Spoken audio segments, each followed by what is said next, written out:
हे viewers, कैसे हो आप सब? आई होप आप सब अच्छे होंगे, अपना ख्याल रख रहे होंगे, अच्छी सेहत में होंगे और अपनी लाइफ में अच्छे लोगों का साथ और प्यार मैनिफेस्ट कर रहे होंगे। So it's a general timeless and collective read for all science. सबके लिए है, सारी राशियों के लिए है, सारे जेंडर्स के लिए है, मैरिड अनमैरिड हर कोई देख सकता है। आज इस रीड में पहले आपके पर्सन की ओर से जो मैसेजेस आपको चैनल हो रहे हैं उनके थ्रू जानेंगे इस पर्सन के दिमाग में आपको लेकर क्या चल रहा है, और फिर टैरो के थ्रू भी कंफर्मिटी करेंगे, ठीक है, कि ये मैसेजेस जो चैनल हो रहे हैं आपके पर्सन की ओर से क्या वो सही है, right? So let's get started. Okay, I hesitate to express how I feel. So पहला कार्ड बहुत इंपॉर्टेंट होता है और ये मैसेज आपके पर्सन की ओर से हो रहा है। मे बी इस पर्सन को काफ़ी हेजिटेशन हो रहा है अपनी फीलिंग्स को आपके सामने एक्सप्रेस करने में, या ये जो फील कर रहे हैं आपको लेकर, उसको आपको बताने में, व्यक्त करने में काफ़ी संकोच हो रहा है। संकोच is the right word for hesitation. काफ़ी संकोच फील कर रहे हैं या कर रही हैं ये person, right? And what else do we have I only want you. But yes, इस पर्सन को केवल आप और आप ही चाहिए और कोई नहीं चाहिए as a partner, as a romantic partner. I want you so badly. ये पर्सन में भी हो सकता है आपको बहुत बुरी तरीके से पाना चाह रहे हैं इस समय में, बिकॉज बैक टू बैक आया है। किसी को तो आपका साथ डेफिनेटली चाहिए और बहुत बुरी तरीके से चाहिए। मे बी आप इस पर्सन के लिए ज़रूरत हो इस समय। And here we have I was ignoring red flags in this connection. मे भी हो सकता है प्रीवियसली इस पर्सन ने आपके साथ इस रिश्ते में जो रेड फ्लैग्स थे या जो खतरों के निशान थे उसको इग्नोर किया था, या इग्नोर कर रही थी या कर रहे थे, जानते हुए भी कि इस रिलेशनशिप पे कुछ डेंजर साइंस हैं, कुछ रेड फ्लैग्स हैं इस कनेक्शन में। हर एक इंसान के लिए अलग अलग हो सकता है, because it's a general read. May be already ये पर्सन किसी से मैरिड थे या मैरिड हैं, आप हो सकते हो, वाइज़ वर्सा कुछ भी हो सकता है या दोनों भी हो सकते हो, या मे बी गर्लफ्रेंड या बॉयफ्रेंड हो सकते हैं किसी के ऑलरेडी, और फिर भी किसी और के लिए डीप कनेक्शन स्टैब्लिश होना, किसी के लिए स्ट्रॉन्ग फीलिंग्स आना और उनकी चाहत इतनी बढ़ जाना कि केवल वो ही और वो ही अपनी ज़िंदगी में पाने की तमन्ना रखना। What else do we have I wish things could be different between us. इनको लग रहा है कि आप दोनों के बीच में चीज़ें अगर डिफरेंट होती, अलग होती, तो शायद बहुत अच्छा होता। मुझे लगता है डेफिनेटली कुछ इश्यूज है, मे भी हो सकता है बहुत सारे व्यूअर्स ऐसे हैं जिनकी चीज़ें आप दोनों जब मिले तब परफेक्ट टाइमिंग्स नहीं थी, या मे बी सिचुएशंस ऐसी थी कि आप दोनों ऑलरेडी अटके थे या अटकी रहे थे। मे बी कुछ ऐसी स्टक सिचुएशन थी, फिर भी आप दोनों को डिवाइन ने मिलाया और चीज़ें वैसी नहीं हो पाई जैसी ये चाहती थी या चाहते थे। Please don't leave me, I am so sorry, I can't live without you. Someone is in very deeply in love with you. उनको लग रहा है आप उनको छोड़ दोगे। मे बी इन्होंने अगर कुछ गलती की है पास्ट में, नोइंगली अननोइंगली आपको हर्ट किया है, तो वो बहुत उसके लिए सॉरी मांग रहे हैं। उनको वो बोल रही हैं या बोल रहे हैं कि they can not live without you. ये एक तरह से किसी इंसान का किसी के लिए तड़प को दिखा रही है। ये सारी बहुत ही इमोशनल सेंटिमेंटल मैसेजेस आ रहे हैं। I will never be happy if I can't be with you. OMG. Someone is dying to be with you. वो उनका ये कहना है कि वो कभी भी खुश नहीं रह सकते अगर वो आपके साथ नहीं हो पाएंगे, आपका साथ नहीं पाएंगे। वो साथ कैसा भी हो सकता है, इस पर्सन के लिए आप ज़रूरी हो कैसे भी उनकी ज़िंदगी में। ज़रूरी नहीं है कि हस्बैंड वाइफ इस तरह का स्ट्रॉन्ग रिलेशनशिप ही इस्टेब्लिश कर सको, क्योंकि यहाँ पे मुझे कुछ रेड फ्लैग्स या कुछ डिफरेंट डायमेंशन, कुछ डिफरेंट केमिस्ट्री दिखाई दे रही है आप दोनों के बीच में। स्ट्रगल हो सकती है, ब्लॉकेजेस हो सकती हैं, लोग एक दो से ज़्यादा लोग हो सकते हैं इस रिलेशनशिप में। बट इस पर्सन को आपका साथ चाहिए, फिर चाहे वो एक दोस्त की तरह हो, एक कंपेनियन की तरह ही हो, क्योंकि आप इनकी ज़िंदगी में खुशियाँ लाते हो। और अगर आप नहीं हो तो ये बात तो तय है कि ये खुश नहीं है किसी के भी साथ। ओके, एंड लेट्स सी और क्या निकल के आ रहा है, बिकॉज इतने सारे इमोशनल कार्ड्स ऑलरेडी आ गए हैं, तो डेफिनेटली बहुत ज़्यादा इमोशनल फीलिंग्स हैं। I don't want to take out more cards because this person is in very much in love with you, और उनको आपका साथ चाहिए, whether be it be like किसी भी तरह से चाहिए, take it like that. So let's see tarot के थ्रू क्या निकल के आ रहा है। टैरो के थ्रू भी जान लेते हैं इस पर्सन के इमोशंस क्यों इतने हाई हो रहे हैं मेरे व्यूअर्स को लेकर। I need this deck, so I take that. So please divine guide करें कि मेरे व्यूअर्स के जो पर्सन हैं उनके सेंटिमेंट्स इतने हाई क्यों हो रहे हैं मेरे व्यूअर्स को लेकर। Why this person is so desperate why they want you so desperately. 2 of earth, ठीक है, ये टॉरस, वर्गो, कैप्रिकॉर्न. नंबर 2, फरवरी मंथ इंपॉर्टेंट हो सकता है. मे भी हो सकता है इस पर्सन ने आपके साथ पास्ट में एक बैलेंस नहीं स्टैब्लिश कर पाए, आपको प्रायोरिटाइज नहीं कर पाए, प्राथमिकता नहीं दे पाए, और आपके साथ ना एक बहुत प्लेफुलनेस की एनर्जी में थे, बहुत लाइट एनर्जी में थे, आपको सीरियसली नहीं लिया था उन्होंने पास्ट में, बट अभी तो इनकी हालत काफ़ी सीरियस है. लेट्स सी और क्या आ रहा है. एक्सक्यूज मी, और क्या निकल के आ रहा है. We have renewal. इनको डेफिनेटली आपके साथ रिबर्थ चाहिए इस रिलेशनशिप में. इनको बहुत चीज़ों का एहसास हो रहा है. Reflection, self evaluation. Self evaluation का मतलब आप समझिए कि कोई चीज़ स्क्रैच रूट से, स्टार्टिंग पॉइंट से लेकर अभी तक जिस सिचुएशन पे है या जिस मकाम पे है, उस हर एक पॉइंट को, हर एक स्टेप को ये पर्सन एनालाइज कर रही है या कर रहे हैं. ठीक है, बहुत रिफ्लेक्शन हो रहा है. जब ये स्टेप बाय स्टेप सारे पास्ट एनर्जीज को आपके साथ ये चेक कर रही है या कर रहे हैं, तो इनको काफ़ी ज़्यादा दुख हो रहा है, तकलीफ हो रही है. कॉज एंड इफेक्ट को रिवील करता है रिन्यूअल कार्ड कि आपने जो किया है उसी के कॉन्सिक्वेंसेस आपको फेस करने पड़ रहे हैं. ठीक है, आपने जो डाला है, जो चीज़ें आपने रिश्ते में डाली हैं, वही चीज़ें आपको रिटर्न में मिल रही है. ठीक है, तो जब भी आप सेल्फ इवैल्यूएशन करना समझ पाते हो या प्रॉपरली कर पाते हो, यू नो, सेल्फ इवैल्यूएशन का मतलब ऐसे नहीं कि आप कुछ भी एनालिसिस कर लिया आपने तो हो गया, बट यहाँ पे रिलेशनशिप की बात है. तो सेल्फ इवैल्यूएशन का मतलब है कि स्क्रैच पॉइंट से, जहाँ से स्टार्ट हुई है चीज़ें, वहाँ से लेकर अब तक की जो पूरी इंटायर जर्नी है, उसको जब इस पर्सन ने इवैल्यूएट किया है, तो इनको बहुत सारी चीज़ें रिफ्लेक्ट हुई हैं और इन्होंने कहीं ना कहीं अपने आप को गलत पाया है या गलत समझ रहे हैं. आई want you so badly. Want you so badly. I only want you. I hesitate to express how I feel. This person is in deep pain without you. Three of cups, 3 of water. ये person आपके साथ reunion चाहते हैं, आपके साथ में भी friendship से ही ये गुजारा कर सकते हैं या कर सकती हैं. इनको अपनी कम्युनिटी में, अपने सर्कल में, अपनी सराउंडिंग्स में आपकी प्रेजेंस चाहिए. फिर चाहे आप 2 से 3 ही क्यों ना हो, मतलब आपके साथ और लोग भी हैं, पर अगर आप हैं तो इनके लिए वो भी काफ़ी है. ठीक है, it is something like that कि बहुत ये नहीं है कि आप इनको अकेले में मिलो या कुछ ऐसा, वैसी फीलिंग मुझे नहीं आ रही. अभी तो इस पर्सन के अंदर सिर्फ और सिर्फ आपसे कनेक्ट होने की, आपसे जुड़ने की तमन्ना है. ठीक है, बट येस, यहाँ पे दिख रहा है कि इनको कुछ टाइम आपके साथ सेलिब्रेट करना है, कुछ इंजॉय करना चाहती हैं या चाहते हैं, एक फन मूवमेंट. यहाँ पे फेमिनाइन एनर्जी है बट मैस्कुलिन भी हो सकती है. ठीक है, एक रीयूनियन को भी दिखाता है 3 ऑफ कप्स का कार्ड, और इस चीज़ को भी दिखाता है कि मे भी हो सकता है इस रिलेशनशिप में पास्ट में किसी थर्ड पार्टी का इन्फ्लुएंस भी रहा हो. ठीक है, बट वो इस वक्त तो बिल्कुल नहीं है. व्हाट एल्स, और क्या टैरो बता रहा है. आ गया वाइस काउंसलर, मैं बोल रही थी ना. सो ये नंबर 5 टॉरस को दिखाता है, टॉरस साइन को दिखाता है ये कार्ड. एंड यहाँ पे cancer, Scorpio, Pisces, taurus, Virgo, Capricorn, Scorpio, and this is taurus. So number 5 है तो मई मंथ, मार्च मंथ, फरवरी मंथ तो आया ही है.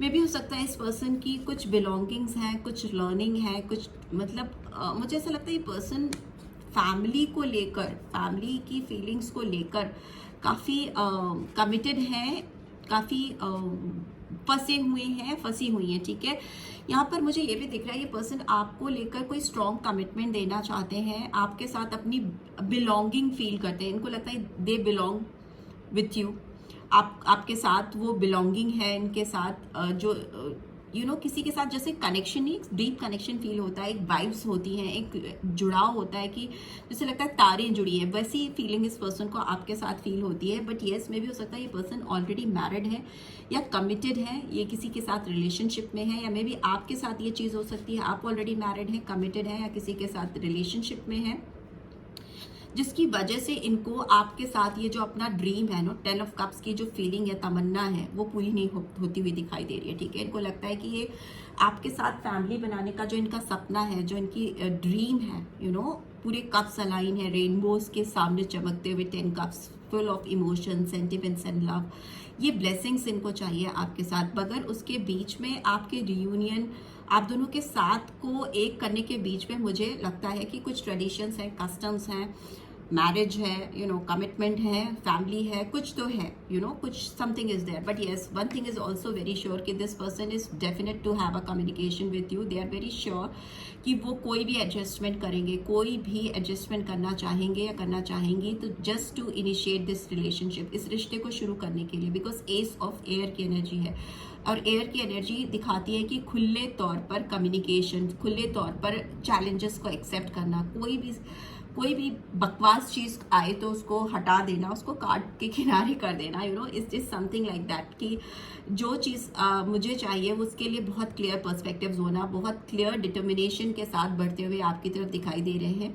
ये पर्सन आपके साथ बात करना चाहती हैं या चाहते हैं, और मुझे एस दिखाई दे रहा है, तो मे बी कुछ लोगों की एक ही दिन में हो सकती है बात, या मे भी हो सकता है एक हफ्ते भी लग सकते हैं किसी किसी को. बट कम्युनिकेशन डेफिनेट होगी, आपकी इस पर्सन के साथ बातचीत होगी, ठीक है. और ये उस कम्युनिकेशन में आपको रिवील करेंगे कि आप इनको छोड़कर बिल्कुल मत जाइए. Please don't leave me, I am so sorry, I can't live without you. आप इनके साथ ही रहिए, माफ़ी मांगेंगे मे बी कुछ चीज़ के लिए, बिकॉज वो आपको क्लियर कट बताने वाली हैं या बताने वाले हैं कि they can't live without you. Because उनको लगता है कि जो भी चीज़ें उनको मिली हैं या जो भी चीज़ों के साथ वो हैं, अगर ये ऑलरेडी इनकी फैमिली है या कमिटमेंट है, तो ये उनके साथ खुश नहीं है. I will never be happy if I can't be with you. क्यों? क्योंकि अगर आप उनकी ज़िंदगी में नहीं हो तो वो खुश नहीं रह सकते या नहीं रह सकती हैं, right. And bottom of the deck what do we have knight of fire. इस पर्सन के अंदर आपको लेकर बहुत स्ट्रॉन्ग फिजिकल अट्रैक्शन भी मुझे दिखाई दे रहा है. मे भी हो सकता है कि जिस तरह की आपकी पर्सनालिटी है, जिस तरह का आपका ऑरा है, वैसा मैग्नेटिक पर्सनालिटी या वैसा अट्रैक्टिव पर्सन नहीं है इनके आसपास, इनकी सराउंडिंग्स में. ये पर्सन आपके साथ कोई प्रीवियस शुरुआत ना करवाने की वजह से ना इट्स इन रिवर्स, बहुत डिप्रेस है, काफ़ी परेशान है. इस पर्सन की अवेकनिंग होती हुई दिखाई दे रही है. और ये पर्सन बहुत हो सकता है पर्सन ना काफ़ी अलोन हो चुके हों, काफ़ी दूर में भी हो सकता है आपसे इन्होंने काफ़ी समय तक एक डिस्टेंस बना लिया हो, काफ़ी डिस्टेंट हो गए हो आपसे, बिकॉज ये पर्सन उस समय अपनी अवेकनिंग पीरियड से गुजर रहे थे, ठीक है. एक पॉज मोड से गुजर रहे थे, जिसमें इनके पर्सपेक्टिव आपको लेकर, लाइफ को लेकर काफ़ी क्लियर हो रहे थे. अभी ये पर्सन जो है ना सेल्फलेसनेस की स्टेज पे पहुंच चुके हैं, ठीक है. इस स्टेज में इनको लग रहा है कि अब इन्होंने अगर इसी तरीके से ये सोचते रहे, यू नो, अगर इन्होंने इसी मोड पर ये अटके रहे और इन्होंने दूसरों के बारे में सोचते रहे, देते रहे, उन्हीं के पर्सपेक्टिव को फॉलो करते रहे, तो ये कभी भी अपनी लाइफ में कुछ भी प्लानिंग नहीं कर पाएंगे आपको लेकर, कोई प्रोग्रेस नहीं कर पाएंगे अगर इन्होंने प्रायोरिटाइज नहीं किया अपने रिलेशनशिप को आपके साथ. बिकॉज ये फीलिंग जो दिखा रही है वो दिखा रही है कि किसी के लिए बहुत स्ट्रॉन्ग डिज़ायर होना, बहुत स्ट्रॉन्ग पैशनेट फीलिंग होना किसी के दिल में किसी को लेकर, राइट. सो लेट्स सी कि आपकी ओर और क्या गाइडेंस आ रही है. चलिए इस पर्सन के नेक्स्ट एक्शन निकाल लेते हैं आपको लेकर. नेक्स्ट एक्शन क्या होगी इस पर्सन के? फीलिंग्स बहुत है. लेट्स सी नेक्स्ट एक्शन क्या होगा. ओके, क्या ओहो, नाइट ऑफ सोर्ड्स. ये पर्सन बहुत तेज़ी से आपकी तरफ भागते हुए आ रहे हैं. नाइट ऑफ सोर्ड्स की एनर्जी है, रोक नहीं सकता कोई इनको, क्योंकि हर्डल तो उन्होंने क्रॉस ही कर लिया, माउंटेन क्रॉस कर लिया है. इनको अब कोई हर्डल दिखाई भी नहीं दे रहा. नाइट ऑफ सोर्ड्स को कुछ नहीं दिखाई देता, उसको अपना गोल दिखाई देता है, उसको जिसके पास पहुंचना है वो दिखाई देता है, बिकॉज उसके हाथ में तलवार होती है. जो भी सामने आता है तो वो कट फट के किनारे हो जाता है, नो, कट द क्रैप वाली फीलिंग है. जो रोकेगा, जो टोकेगा, उसको ये किनारे कर देंगी या कर देंगे. They will not listen to anybody. It is a clear indication. और बहुत क्लियर बात करेंगे आपसे फेस टू फेस, अब नहीं हाइड करें, ठीक है. सो लेट्स सी एक्शन तो बहुत ज़बरदस्त फर्स्ट कार्ड ही आ गया. व्हाट एल्स, और क्या है, क्या एक्शन लेना चाहते हैं. Okay, we have 10 of pentacles. Again family pressure हो सकता है, फैमिली ऑब्स्टिकल हो सकते हैं, बट फिर भी ये पर्सन रुकने वाले नहीं है. इनको ये जो इनकी जो फैमिली की तमन्ना है, इनकी जो फैमिली के डिज़ायर्स हैं, इनकी जो एबेंडेंस की परिभाषा है, उसमें आप बहुत फिट बैठते हैं. उनको लगता है ये एबेंडेंट ही तभी हो पाएंगी या हो पाएंगे जब भी आप इनके साथ होगे. मे भी हो सकता है लाइफ में एक ठहराव चाहती हैं या चाहते हैं. व्हाट एल्स आपके साथ we have page of pentacles. Offer है कुछ इनके पास, बहुत बड़ा नहीं, बट मे बी आपको लगेगा कि बहुत बड़ा ऑफर नहीं है, बट उसके पीछे बहुत मैजिकल प्लान्स हैं इस पर्सन के. मे बी इनिशियली आपको कुछ छोटा ऑफर, पेज ऑफ पेंटिकल्स की एनर्जी है तो एक्सक्यूज मी, कोई बहुत बड़ा ऑफर नहीं है बट फिनेंशियल ऑफर दिख रहा है because pentacles, 10 of pentacles and page of pentacles. So yes, some financial offer हो सकता है, कुछ अपॉर्चुनिटी हो सकती है, कुछ एनीथिंग, कुछ भी मुझे दिखाई दे रहा है. ठीक है, कुछ भी इनिशिएटिव दिखाई दे रहा है इस पर्सन की ओर से. तो just to get started, you know, connection आपका स्टार्ट हो. And here we have magician. तो सारे एलिमेंट्स आ जाते हैं टैरो डेक के. सो नाइट सोर्ड्स आ जाता है, कप्स आ जाते हैं, पेंटिकल्स आ जाते हैं एंड वॉन्ड्स भी आ जाते हैं. तो सारे आ जाते हैं. वाटर एलिमेंट भी आ गया है और फायर एलिमेंट भी आ गया है एंड एयर भी आ गया है एंड अर्थ तो है ही, टॉरस, वर्गो, कैप्रिकॉर्न. सो मुझे लगता है सारे एलिमेंट्स के लिए ये रीड है. सारी राशियों को ये रीड कहीं ना कहीं आपको कनेक्ट कर पाएगी जो लोग इस सिचुएशन से गुजर रहे हैं. मुझे लगता है ये पर्सन आपको मैनिफेस्ट कर रहे हैं, आपके लिए एक्शन ओरिएंटेड हो रहे हैं. मैजिशियन का कार्ड कहीं ना कहीं मैजिशियन को दिखाता है. मैजिशियंस मीन मैनिफेस्टेशन करना, जो चीज़ किसी के दिल में छुपी है, हिडन है, उसको रिवील करना, सामने से बोलना. ये नाइट ऑफ सोर्ड्स की भी एनर्जी दिखा रही है. ठीक है, यहाँ पे भी ऑफर है. सो येस, ये पर्सन आपको लेकर रिवील करने पर आमादा है. कुछ चीज़ें आपको बताना चाहती हैं, बताना चाहते हैं और उसके लिए अपनी सारी एनर्जी, सारी ताकत लगा देंगे. ठीक है, and bottom of the deck we have moon. So confusion है, पाइसन एनर्जी है बट इमोशंस बहुत हैं, सेंटिमेंट्स बहुत हैं. ये पर्सन आपको लेकर बहुत ज़्यादा ड्रीमिंग करते रहे हैं, इल्यूजन्स बहुत हुए हैं इस पर्सन को आपको लेकर. बहुत सारे भ्रम इन्होंने पाले हैं, तोड़े हैं, पाले हैं, तोड़े हैं, आगे पीछे, ऊपर नीचे, हर तरफ से इन्होंने चीज़ों को बनाया बिगाड़ा है. बट अभी जो फाइनल स्टेज है वो तो आपके साथ वेटिंग जोन है. काफ़ी इंतज़ार किया है, काफ़ी लॉस हुआ है, आपसे दूर रहकर इंतज़ार कर करके थक गए हैं, आपको दूर करके थक गए हैं. And here we have temperance in reverse. Balance इनकी ज़िंदगी का बिगड़ गया है, कोई बैलेंस नहीं है इनके प्रैक्टिकल साइड और इमोशनल साइड में, यू नो, फिजिकल वर्ल्ड में और यू नो स्पिरिचुअल वर्ल्ड में कोई एक प्रॉपर बैलेंस नहीं दिखाई दे रहा है. Strong Sagittarius sign. अब ये प्लानिंग प्रोसेसिंग करना चाहते हैं to get that this queen of pentacles in their life. Pentacles again Taurus, Virgo, Capricorn.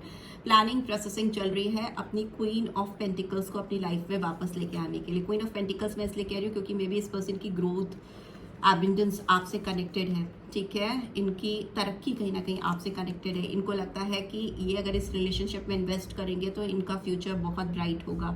ठीक है, so this is what I am getting. So I hope आपको इस रीड से गाइडेंस मिली है. Then do give this video like. और first time आए हो तो सब्सक्राइब करके जाना नहीं भूलना और रीड की ब्यूटीफुल एनर्जीज को क्लेम भी जरूर से करना. नोटिफिकेशन बेल प्रेस करना so that next video updates आपको मिल सके. Thanks for watching. See you next week. Till then take care. Bye bye.